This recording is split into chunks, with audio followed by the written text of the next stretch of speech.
koa latsao amin'ny foa mampanahinareo reto ditiko reto ary mba ho marika fampatsiahivana azy anareo dia ataovy anaty boaty fameny amin'ny ato tananareo na eny ankandronareo. Deutéronomie 4:20.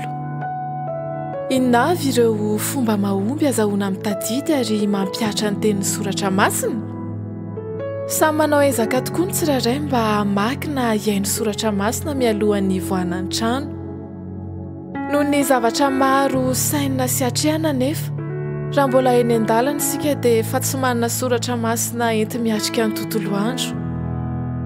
Koa maro ny mahatsiaro reraka sy resy teo ampiatrehana ny tontolo andro satria tsy nanana fitaovam-piadiana dia ny tenin'Andriamanitra.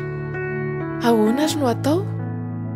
Toy izao ny baiko omen'Andriamanitra ny zanak'Israely tamin'ny alalan'i Mosesy.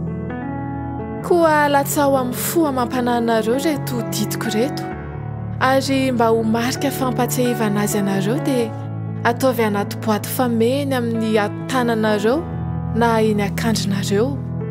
Ampianaro ny zanakareo zany ary resao na mipetraka ao an-tranonareo ianareo na mandeha eny an-dalana na mandry ianareo na mifoha ary sorata eo amin'ny tolam-baravaran'ny tranonareo sy eo amin'ny vavahadin'ny tanànanareo. Deutéronomie 4:20 sy ny 20.